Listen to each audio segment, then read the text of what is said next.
네, 어제 대통령 시정연설에 이어서 오늘은 여야 대표가 국회에서 교섭단체 대표 연설을 합니다. 네, 먼저 새누리당 김무성 대표가 연단에 서게 되는데요. 현장 연결해서 보시겠습니다. 대한민국은 올해 세월호 참사라는 너무나 큰 슬픔과 충격을 겪었습니다. 급속한 경제 발전 과정에서 미처 청산하지 못한 적폐와 부정부패는 국민의 소중한 생명을 잃게 만드는 원인이 되었습니다.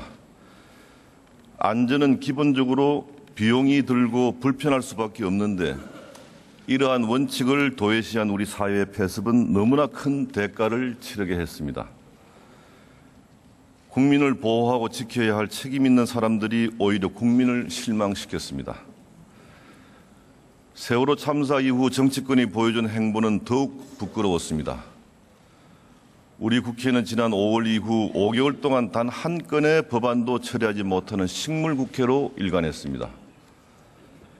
정치는 진영 논리에 빠져 갈등을 해소하기보다는 갈등을 더 부추기면서 아무 일도 하지 못했습니다.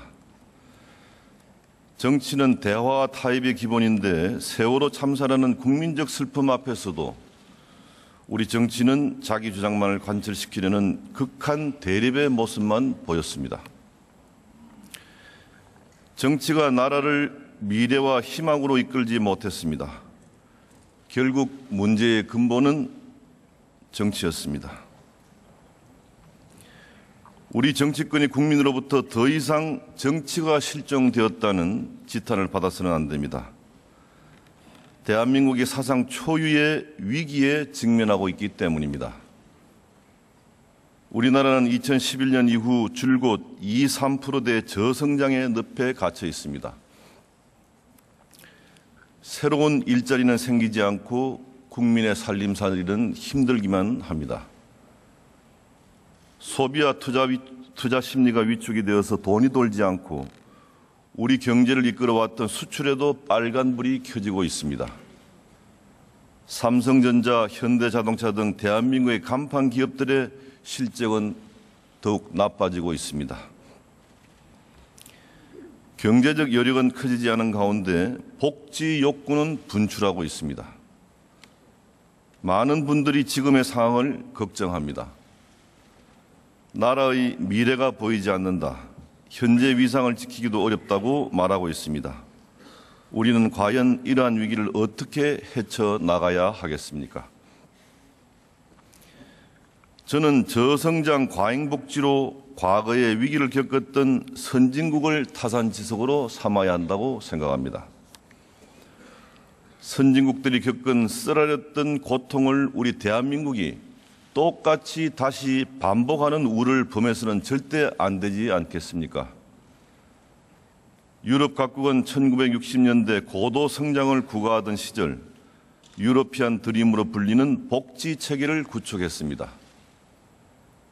하지만 과도한 복지는 복지병을 유발해서 근로의욕을 떨어뜨렸고 국민들을 나태하게 만들었고 그 나태는 필연적으로 부패를 불러왔습니다. 그 결과 저성장 고실업 사회 갈등과 분열이라는 고질병에 시달리게 되었습니다. 위기가 찾아왔을 때 대처하는 방식은 나라마다 달랐습니다. 네덜란드는 1982년 노사정이 함께 참여하는 바세나르 협약으로 위기를 탈출했습니다. 근로자의 임금 인상 억제와 노동시장의 유연성 확대, 공무원의 봉급 삭감, 국민들의 복지 혜택 축소 등 경제 주체 간의 철저한 고통 분담으로 국가 경쟁력을 다시 높였습니다. 노동계는 임금 동결을 감내했고 기업은 추가 수익을 지급 훈련에 투입하고 고용을 늘리는 데 활용하는 선순환을 이루어냈습니다. 네덜란드는 그 과정에서 어려울 땐 힘을 합치고 지혜를 모아야 한다는 산교훈을 얻었습니다.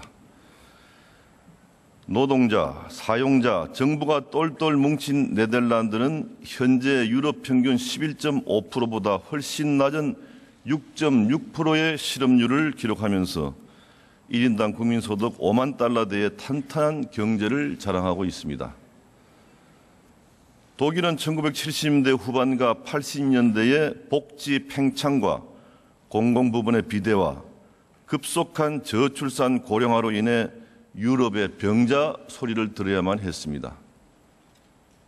갑작스런 통일에 따른 막대한 통일 비용 부담은 독일을 더욱 힘들게 했고 결국 기민당 정권이 3인당 정권으로 교체되었습니다. 2000년대 들어서는 1인당 소득이 영국과 프랑스에도 뒤졌습니다.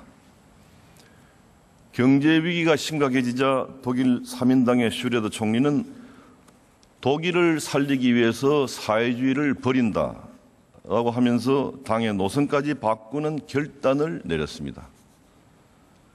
슈레더 총리는 2003년 노동시장의 유연성 확대, 연금보험과 의료보험 개혁으로 재정부담 완화, 기업부담 축소를 통한 시장경제 기능 강화 등이 담긴 아젠다 2010을 발표했습니다. 변하지 않으면 국제 경쟁에서 뒤처질 수밖에 없다는 현실을 직시한 독일의 모든 경제 주체들이 고통 분담에 동참했습니다.